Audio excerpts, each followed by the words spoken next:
everyone. My name is Juan and Chacón from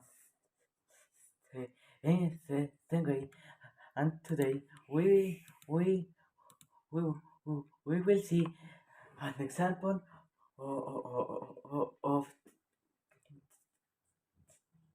tectiles. Okay, okay, guys, this is the video. Um, it's called "How to Ask Kids Who Question I." Um, the author is Wendy Williams. Okay, so let, let's go play.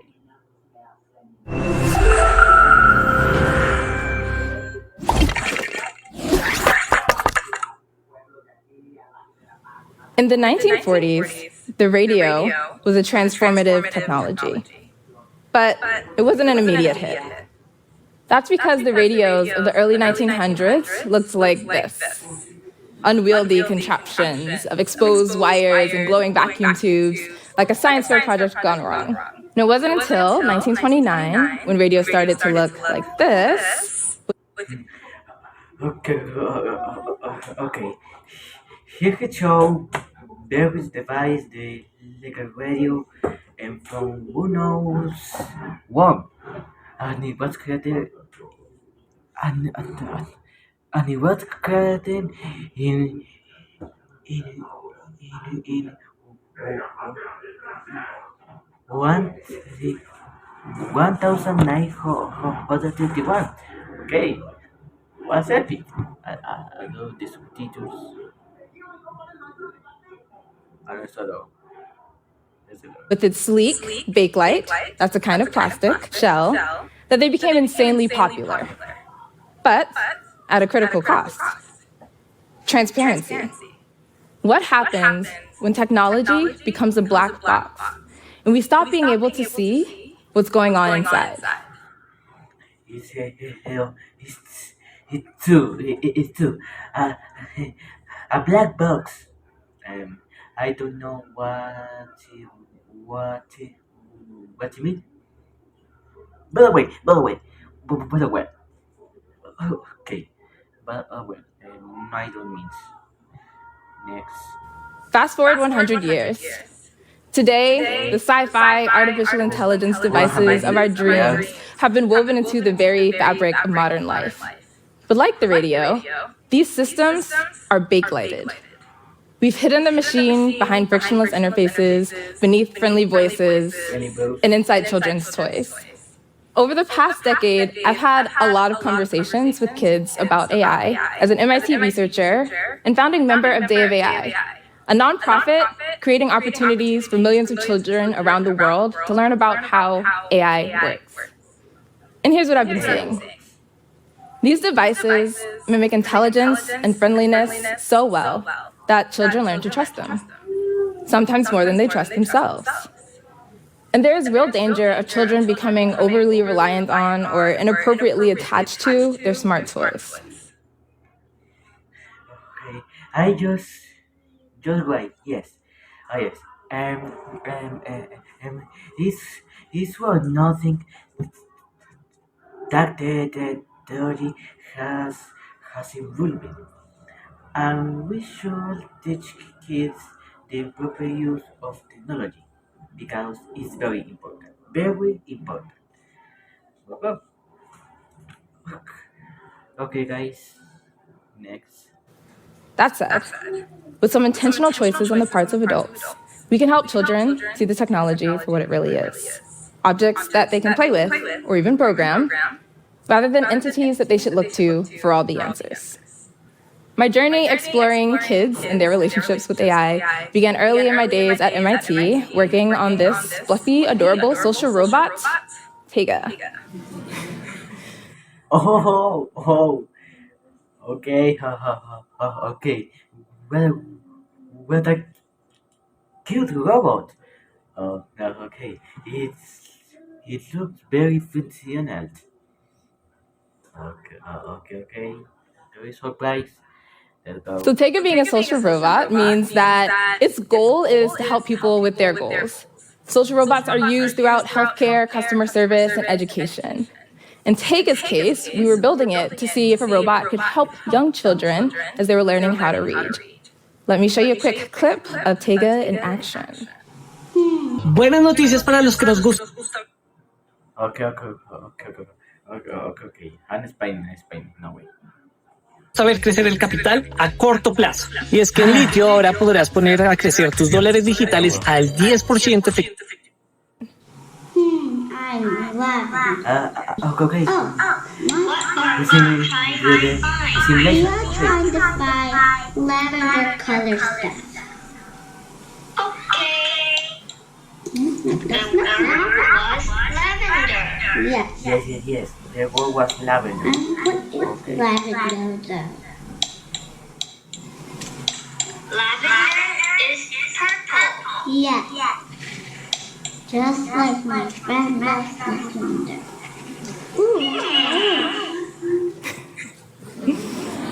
So, as you saw, it's Okay. Alright. You think clear, but can you imagine having a robot at home with uh, with your child? Wow, it's on another level. No way. Okay. Tega's job to keep the child engaged in the story.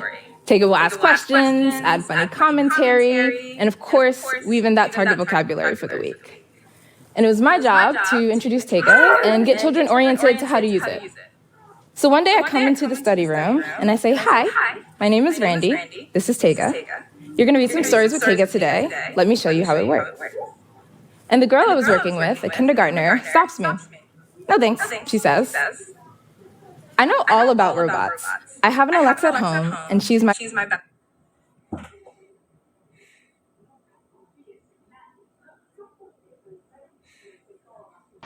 Ah, caray. Eso sí me interesa, ¿eh? I, I will, I will have yes, and yeah, yes, it's on another level, but but but for me, I will have to say yes. Wow, no way. My best friend. Watch this. And then she proceeded to show me how my robot worked.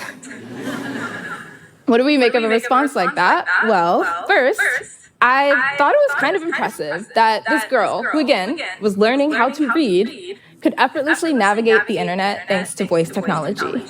And for context, I had to know how to read, write, and type before I could ask Jeeves a question. But for her, not so much. Give a opportunity. Okay. I don't see this.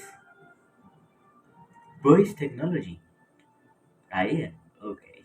Yeah. But secondly, I was a little bit disappointed that this girl didn't think that my super cool robot was so super cool. And when I took a step back, I realized it wasn't just her. We are raising a generation of children who are growing up with AI and smart toys. And they tend to see these devices not as virtual assistants or technology, but as friends, distinct beings with a mind, a will, and a soul. And that made me really curious about what children make of this technology. How much do they understand about what's going on? So to investigate that question, I ran a study. And I had 30 children between the ages of 3 and 11 come together. I just wait. Oh, wow. And the children, the children, three, to 7 years old.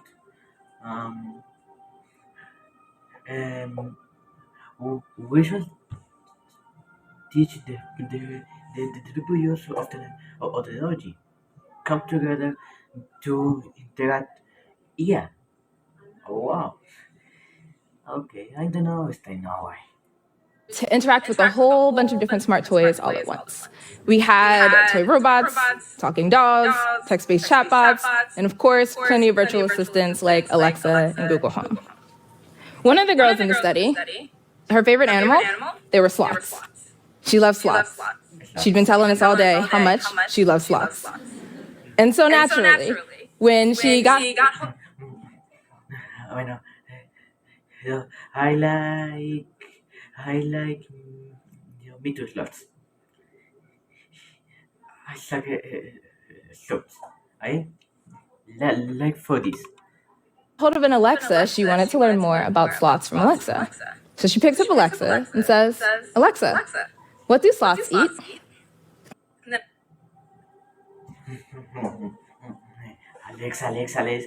Alexa. Oh, why is everything? Alexa, why? Bueno, burger. No way. It's on another level. No way. I don't know. And then Alexa very helpfully replied, I'm sorry, I don't know how to help you with that. I don't care for you. Oh no.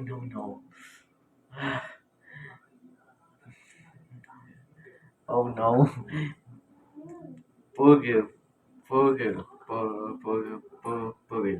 I know. It's the kids present. The girl looked disappointed for a second, and then all of a sudden perked right back up. Oh, I know, she says, and she picked up a second Alexa. I'll see if this one knows. The limitations of AI are not only frustrating and confusing for children, but research in child-robot interaction shows that it can make them vulnerable to even more serious risks, like manipulation, or accidental exposure to inappropriate content, or security breaches. And for me personally, even the devices that are marketed as educational or screen-free are still corrupt because they're consumer products. And they seem to be designed as something that can be endlessly engaging or addictive. They want to become your child's best friend and gain their trust so that they can advertise to them. Or better yet, sell that trust back to you for $20 a month. $20 a month? No. What is this? No, okay. Randy Williams is crazy. He's bueno, he's very intelligent. Very good. The bottom line is that smart toys open a digital door into children's playtime, bedroom, and hearts. And if you're thinking about opening that door, my advice to you would be to take a very careful look at what's on the other side. The good news is that we can mitigate the risks of AI to children by leaning into something they already do. I have to say, this idea is great. Very great. Okay. I know.